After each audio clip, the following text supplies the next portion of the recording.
جناب پروفیسر سعود عالم قاسمی صاحب کو جو تشریف ہیں اپنا مقالہ پیش کریں. مجلس ادارت کے اراکین تشریف لا چکے ہیں اور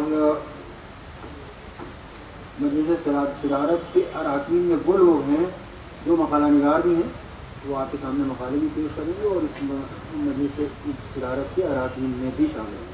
پروفیسر سعود عالم قاسمی. بسم اللہ الرحمن الرحیم.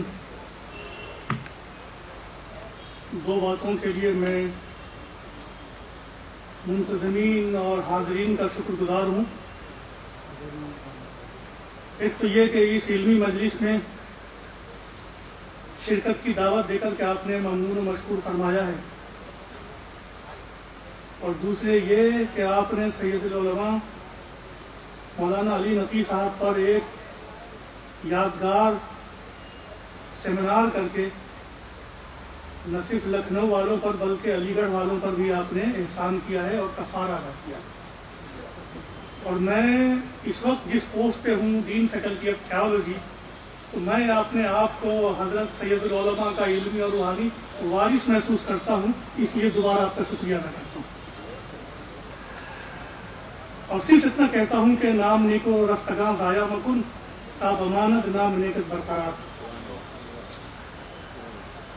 حضرت مولانا سید علی نقی صاحب اور یا مولانا کلب عابد صاحب ہماری نسل کے لوگ جانتے ہیں کہ میں بھی ان میں تھا جو ان کی مجلسوں میں شریک ہوتا تھا اور علم و ادب کے موتی چنتا تھا. تو مجھے اس مجلس میں آ کر کے ایک روحانی مسرت سی محسوس ہو رہی ہے. یہ مقالہ میرا طویل ہے، یہ 25 صفحات پہ مشتمل ہے، لیکن آپ جتنا وقت دیں گے انشاءاللہ اگلا منٹ آپ کا نہیں لوں گا. اسی میں نو 10 minutes فار یو. آپ 15 منٹ لے سکتے ہیں. مولانا سید علی نقی رحمۃ اللہ علیہ 20ویں صدی کے ہندوستانی علماء میں امتیازی مقام کے حامل تھے. طبیعت کی بردباری، مزاج کی سلامتی، اخلاق و عادات کی متانت، شہرت اور مخلوق سے بے نیازی، علمی اشتغال، تحقیقی انہماک ان کی شخصیت کی پہچان تھی.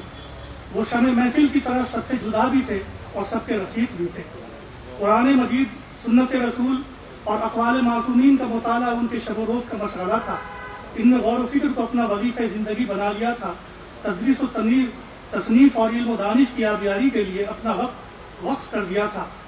مولانا سید علی نقی رحمۃ اللہ علیہ قرآن و سنت اور شریعت کے اصول و احکام سے روایتی اور سرسری طور پر کبھی نہیں گزرے، بلکہ اس کے ہر حکم اور نقطے پر نگاہ و دل جمایا، اس کی کنہ تلاش کی، اس کے اسرار کے تحت پہنچے، اس کی حکمت تلاش کرتے اور اس بحر ذخار کے موتی تلاش کر کے لاتے، پھر علم و استدلال کی نفی تلی زبان اور معتبر لب و لہجے میں بیان کرتے اور سامعین و قارئین پر ایک علمی تاثر قائم کر دیتے. مولانا کی تقریر اپنے منطقی استدلال اور علمی نکات کی وجہ سے اپیل کرنے والی ہوتی اور جدید ذہن کو متاثر کرتی تھی. نوجوان طبقہ اسے سنتا اور سر دھنتا تھا. ان کی تقاریر اور مجلسوں سے فیض یاب ہونے والے آج بھی یہ کہتے ہوئے گزرتے ہیں، پیدا کہاں ہے ایسے پراگندہ تولد. مولانا سید علی نقی رحمۃ اللہ علیہ کی تحریر ان کی تقریر کی طرح جچی تلی، علمی، عقلی، استدلالی اور حکمت سے لبریز ہوتی تھی. مولانا مرحوم نے اپنے مقالات اور تصنیفات میں اسلامی علوم اور خاص طور سے تفسیر القرآن میں دین اسلام کے دستور و عقائد، احکام و معاملات اور اخلاق و آداب کی تشریح و تعبیر جس بلیغ اور معنی خیز انداز میں کی ہے، وہ صرف قابل تعریف ہی نہیں، قابل تقلید بھی ہے. مولانا مرحوم نے شرعی احکام اور اصول دین کی حکمت و معنویت کے نقاب کشائی بڑی دیدہ غدی سے کی ہے، اور یہی چیز ان کو ان کے معاصر علماء سے ممتاز کرتی ہے. ذیل میں بعض عقائد و احکام کی رموز شناسی اور حکمت رسی کے نمونے بطور مشت نمونہ خروارے پیش کیے جاتے ہیں. اسلام نے قرآن پاک میں خدا کا تصور رب العالمین کی حیثیت سے کرایا ہے. قرآن پاک کا آغاز ہی الحمدللہ رب العالمین سے ہوتا ہے. رب العالمین اللہ کا زندہ اور متحرک تصور پیش کرنے کے ساتھ نوع انسانی کو شعور وحدت عطا کرتا ہے. تمام انسانوں کو خواہ و رنگ و نسل، جغرافی اور وطن کے لحاظ سے کتنے ہی مختلف کیوں نہ ہوں باہم مربوط کر دیتا ہے اور ان کو تسبیح کے دانوں کی طرح ایک لڑی میں پروے دیتا ہے. ان کو ایک عالمی برادری کا جزو لا ینفک یعنی اٹوٹ حصہ بنا دیتا ہے.